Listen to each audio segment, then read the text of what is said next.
Guys, we're back here in Phoenix. I'm just gonna waste some time here. A little update on that. We'll talk about that in the truck. Not very happy with what's going on with that.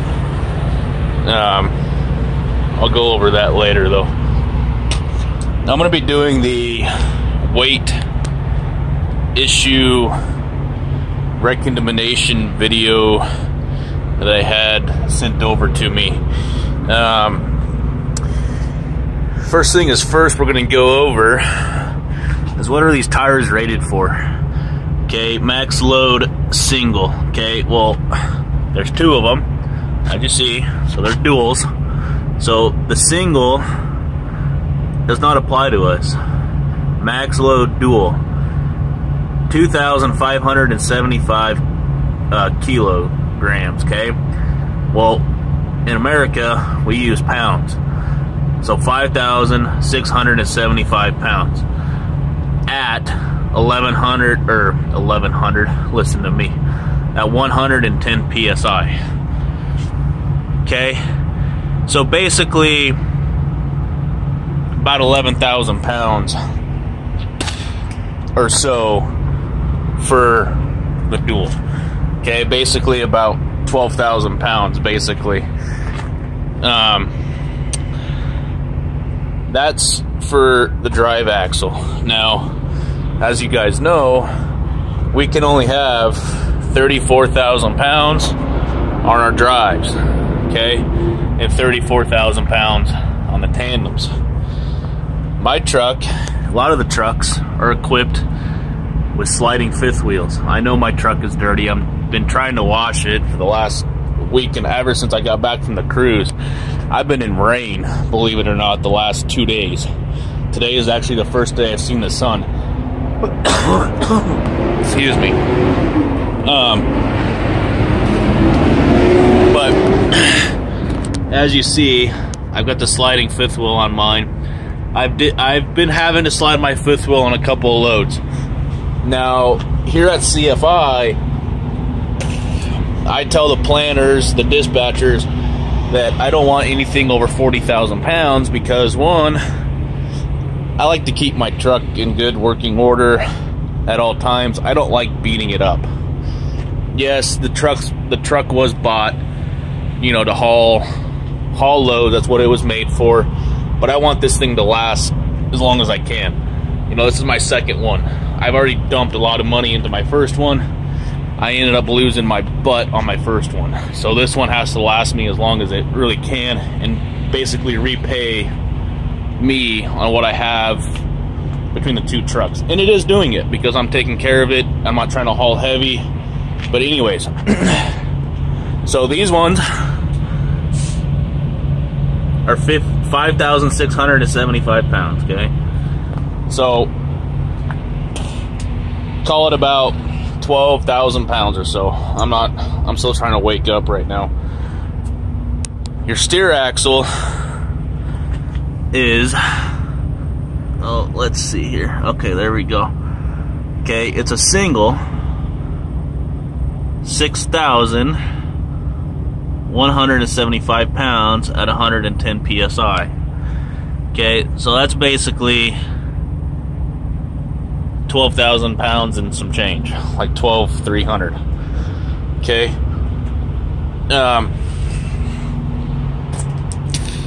Now, as you know, in the U.S., steer axles can only have 1,200 pounds, technically.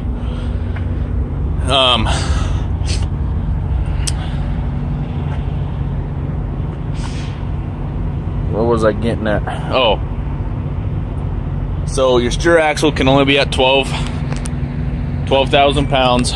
Your drives at 35, and your tandems 34. Excuse me.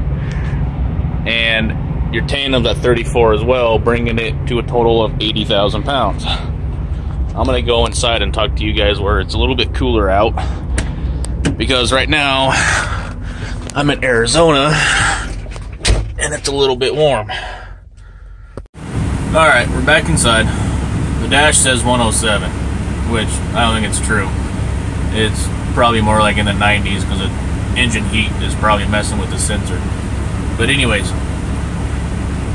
12,000 pounds on the steers, not 1,200. I know I made that mistake earlier. I'm sorry. It's 12,000 on the steers, 34 on your drives, 34 on your tandems, bringing it to a total of 80,000 pounds.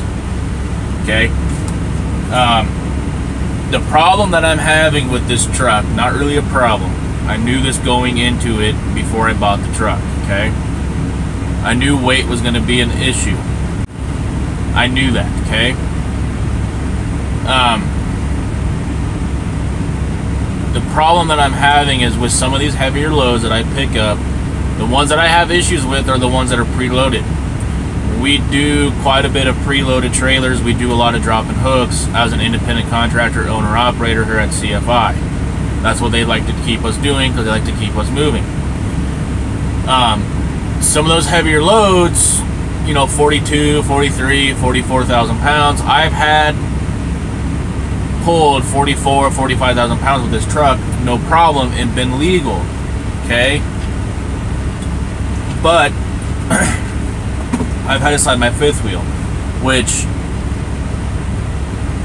it's not hard. I can go over that in a different video if you guys want me to. That's no problem. I can demonstrate how to do that. It's fairly easy. Same thing with your sliding your tandems on the trailer to make everything equal. Now, here's a scale ticket. I don't know if you guys are going to be able to see this or not, but I'll still try. Okay. Right there. Okay, this was a load. I can't remember. It was obviously in Texas because there's a Texas stamp. But as you see, I was 11.3, 33.7, and 33.3 on my trailer, bringing a total of 78,440. Okay. Which, yeah, that's heavy, but you know, we were still legal, so I was totally fine with it. In order to get your best fuel mileage out of a truck is, one, don't buy a W9. If you want fuel mileage, don't even think about a W9.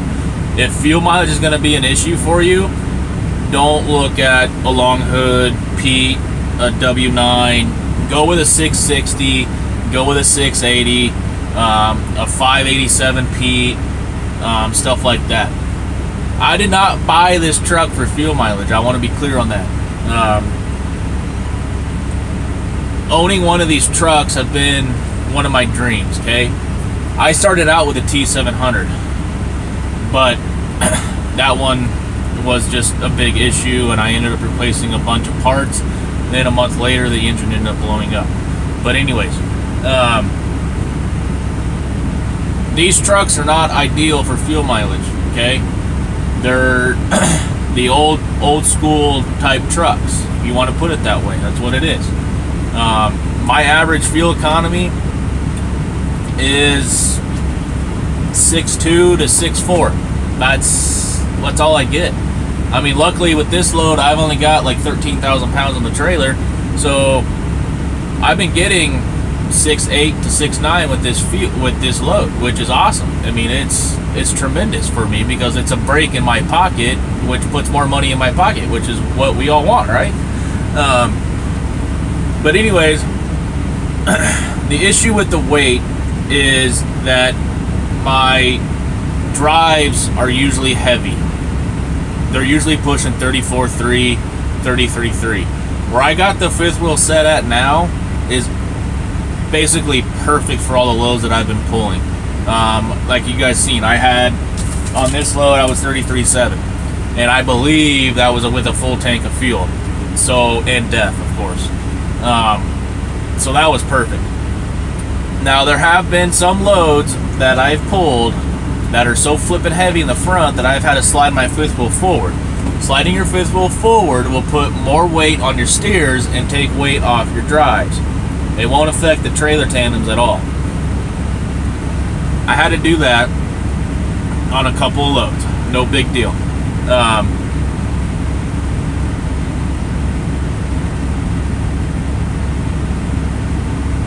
Trying to remember what I was just getting ready to say. I just woke up not too long ago.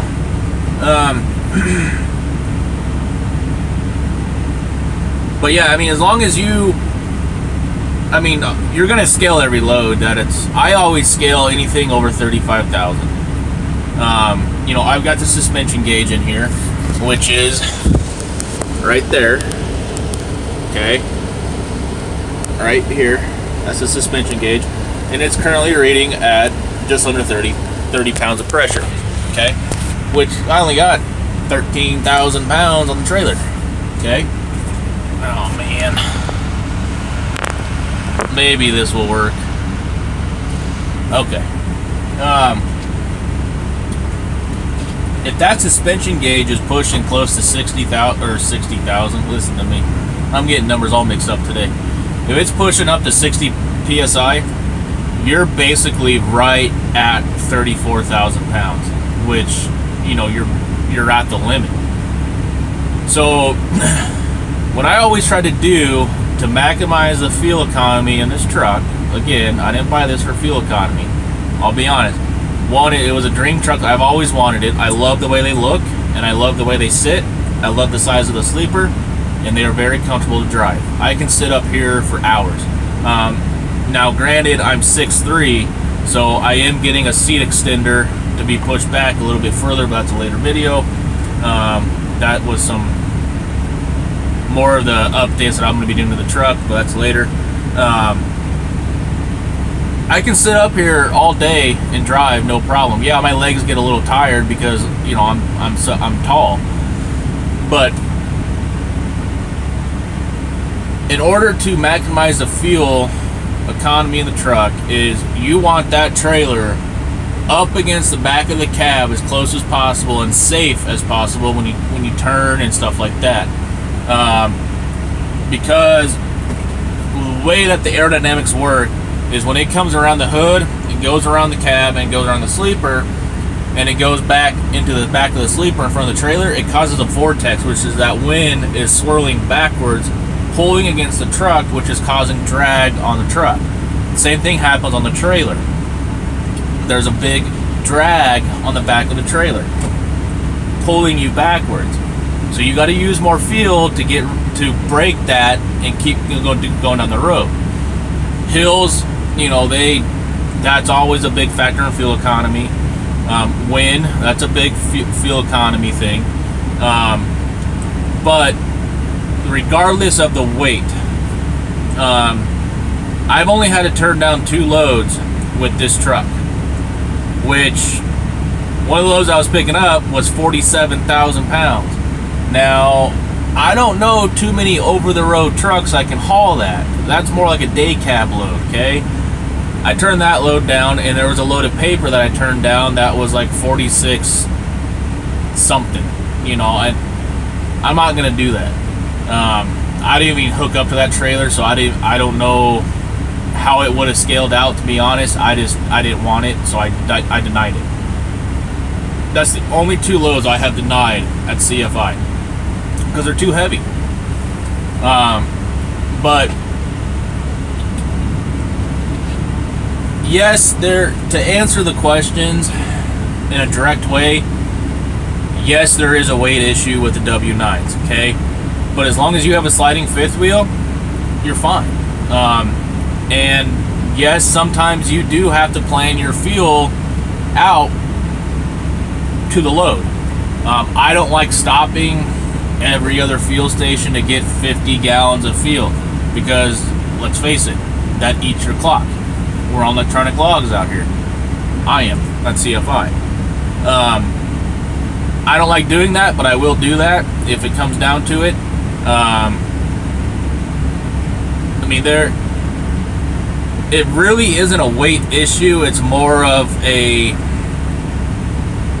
how you solve the problem with the weight. You've got sliding tandems, the spread axle tandems, and the sliding fifth wheel on your drives. So you can come legal however you want to work it. Like if you're heavy on the trailer and you're light on the drives, slide your tandems backwards. That will fix the overweight on the tandems. Now, if you're heavy on the drives and you're light on the trailer, slide your tandems forward. That will take weight off your drives and that will put weight on the tandems. If you're heavy on both of them and there's nothing you can do about it, you got to get the load reworked. I've had to do that a couple times. Not a big issue. If you're heavy on the drives, like 34.3 and you're 33.8 on the tandems, which happened to me, and you got like 11,500 on your steers, slide your fifth wheel forward a couple notches, and that will take care of your overweight on the drives. Now, people say it's 500 pounds per notch on your fifth wheel, which is almost pretty much accurate. It's just one of those, you got to reweigh it because every truck setup is different, every load is different, every trailer weighs different, stuff like that.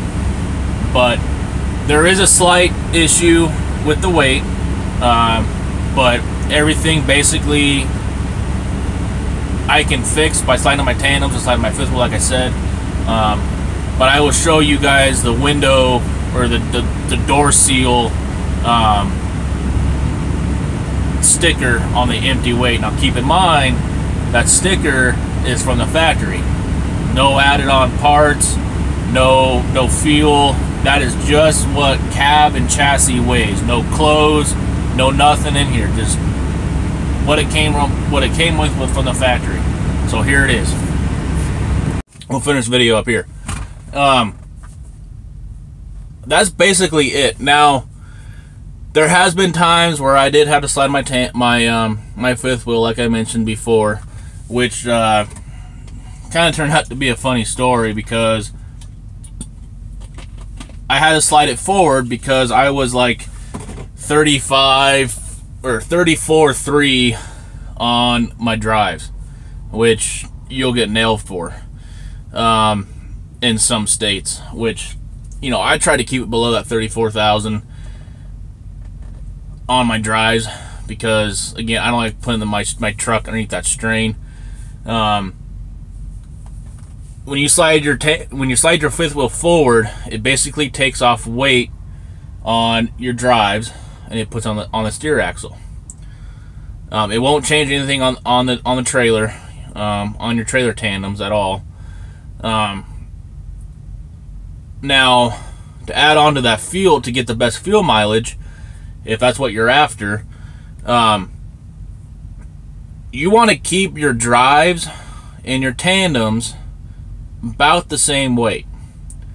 You usually want a little bit more on your drives, just a little bit more, like a couple 100 pounds, 500 pounds at most, if you can get it to do that. So, but that's basically it. That's where I'm going to end the video at. If you got more questions on it, let me know, and I'll be more than glad to go over it with you, or I can go a little bit more in depth with this video. I'll be more than happy to do that with you. But that'll basically do it for this one. Again, if you got more questions or anything like that, leave them in the comment section below, and I will gladly answer them for you. Till then, we'll see you in the next one, and be safe.